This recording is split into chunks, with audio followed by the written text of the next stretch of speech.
So in this example, we're going to focus on the most popular date functions. Now we're going to start on B14, where you see today's date, and then we're going to type it out. We're going to type equals today,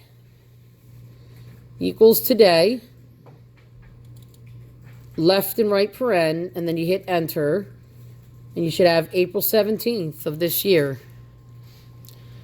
Now, just for fun, find another blank cell, type equals now, left and right paren.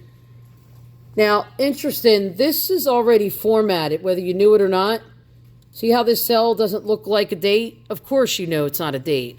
Did you know that if you right-click a cell like that, shortcut menu will open up for you when you do it. See where it says Format Cells?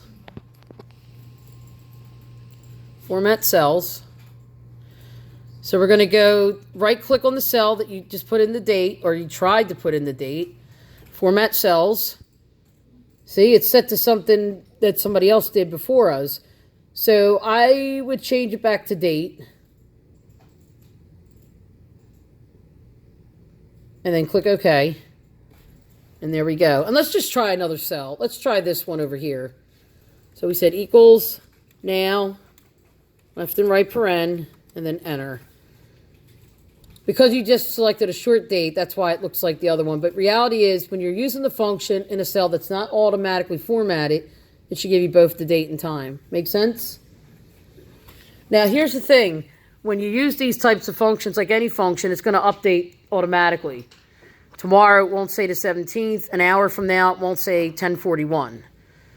Okay, so if you are okay just knowing that, feel free to use those functions. If you're not okay using this for your spreadsheet, sometimes you don't mind it to update, like if you're using a template for like an expense report, and this sometimes you do. So let's find another blank cell. And I want you to try, yeah, sure. If you date your spreadsheet, will it change the date after you date it? Or will it update the date? Yes. So if you date your spreadsheet and put a constant in it, will that keep the date that you date it? How do you date it and keep it just date that date?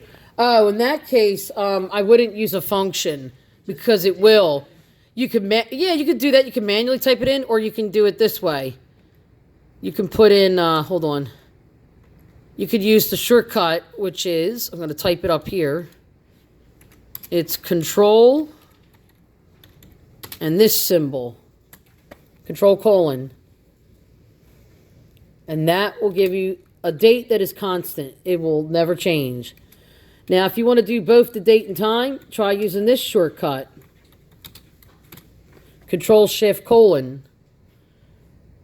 And that will give you both the date and time. And again, I encourage you to try it on a different, place. See that? That's kind of cool. Like if you don't want it to update automatically. See that? Control Shift colon. Look at that. 2 minutes have gone by already. And again, if it's acting really strange because it's already been pre-formatted, just, go back and change it. You can go back into like time and you can fix it that way.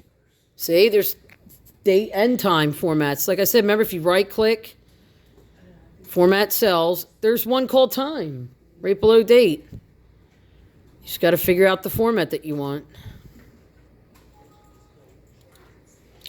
So I hope that answers your question. Yes, thank you. You got it. Like I said, you could just manually type it in, but it's good to know the shortcuts because then you know the date is based on the computer and not what you think it should be or what you know it is. But if your computer's not set right, that little clock in the right corner, can't expect that to be right either. There's another function that we're going to go over, and that's going to wrap it up for us in this file. Basically, I want to know in column E, how many days have passed since the last order made by my customers? Now, I see my order date is for the first customer, March 4th of 2011.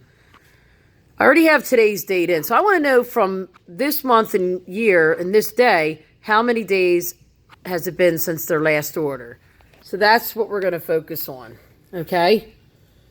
So I'm on cell E4, all right? And the function that we're going to use, here we go. It's called equals days 360. That's the one we're going to use. So again, I'm just going to go back to E4. All right.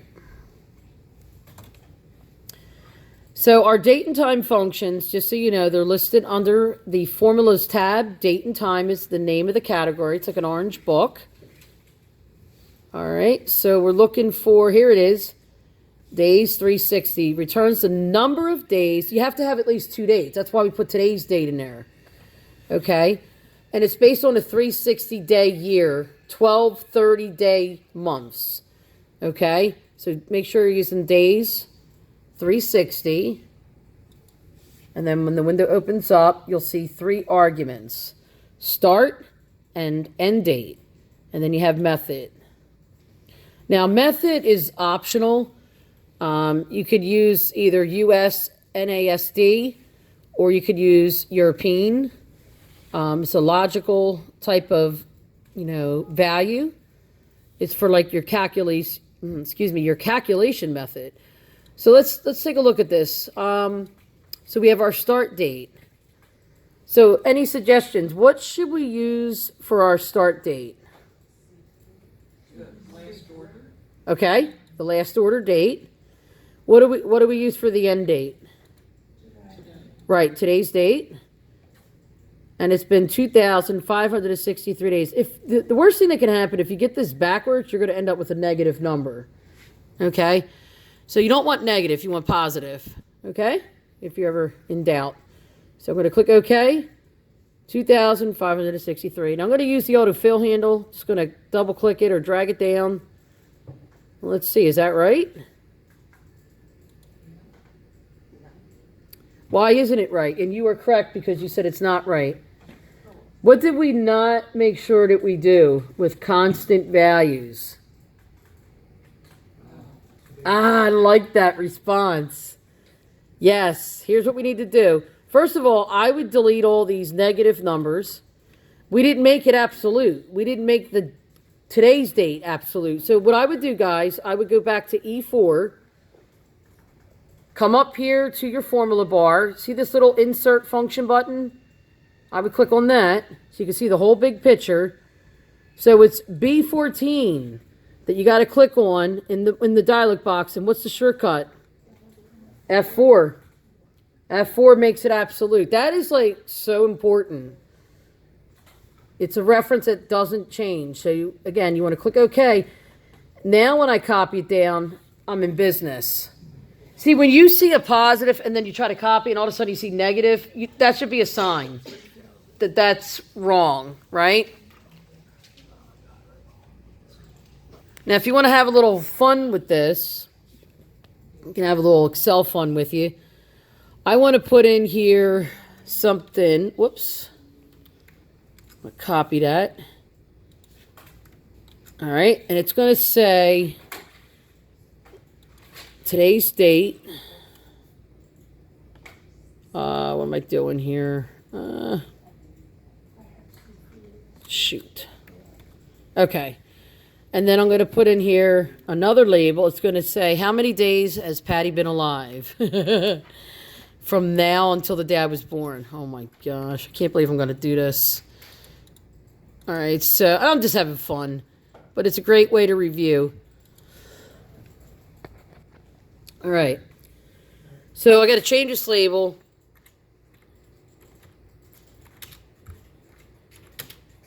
Patty has lived, and I'm going to add a question mark. All right, so Patty has lived. Pretty much the same thing. So I'm on B31, and you don't have to feel obligated to format it. You don't even have to type if you don't feel like typing the labels. So again, I'm going to go back up to where? My formulas tab. I'm going to go to date and time. And remember, it's days 360. All right. So my start date. Oh, wait a minute. Hold on. I'm jumping ahead here. You know what I forgot to put in here? Yeah, my birthday. So I need to just throw that in there. I just didn't want to tell you. Could you just type it in that box? Yeah, I'm just typing it right here. Because I want to know from now until then how old, I know how old I am, how many days I've been alive. I better know how old I am. Yeah, so I forgot to put that in there. All right, so I'm going to zoom in a little bit. All right, I'm going to make this wider. Okay, sorry about that. Someone B31. I just put my birthday there. So, okay. So I'm going back again to my days 360. Right? Days 360. All right, real quick. So what do I want for my start date? All right, birthday. It's kind of like the customer's order date, right? Obviously, the end date would be today's date. Wow. 15,937 days. Like, I would never really care to know that. I'm just glad to be alive. So, it's a good example, though, where you still have to have two dates. Whether you want to use the current date or not is up to you. But those are some really good date and time functions that you're likely to use or encounter in other spreadsheets. Any questions on that? Any questions?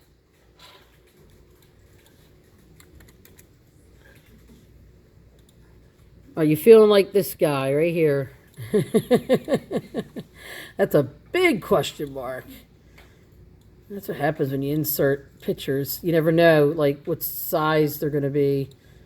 Clip art. We're going to be working with some graphic stuff, too, today.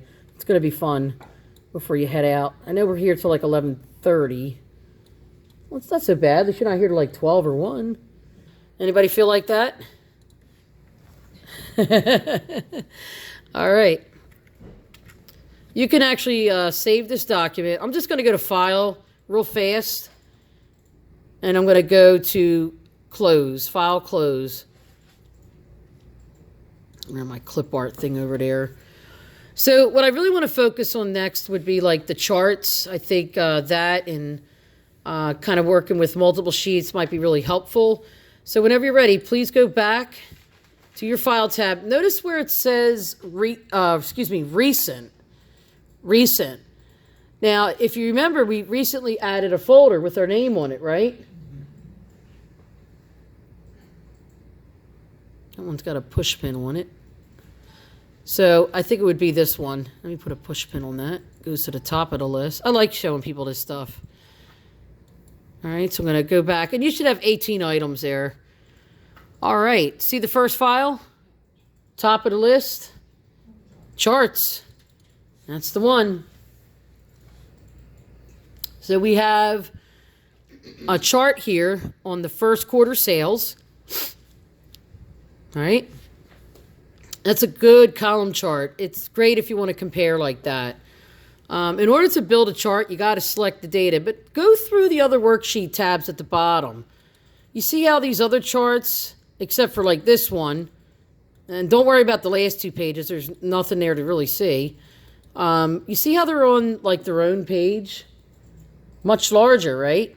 There's an easy way to do that. When you're done, just go back to the first sheet, chart data. And let's highlight a small section of data. Whenever you're ready, go back and select A5 through B9. All right? Okay. So the first thing you're going to do is make this its own chart sheet. Now, mind you, it's almost 11 o'clock. Got to go somewhere, right? On your keyboard, locate the F11 key. F11. Sorry to disappoint you, but that's it. Your chart is almost done. I say almost because who's to say you're not going to want to change the way it looks, right? Who's to say you're not going to add a legend or titles or labels? What do you think of F11? Pretty cool if you ask me. F11. Charts made easy. That's what we call the quick and dirty method.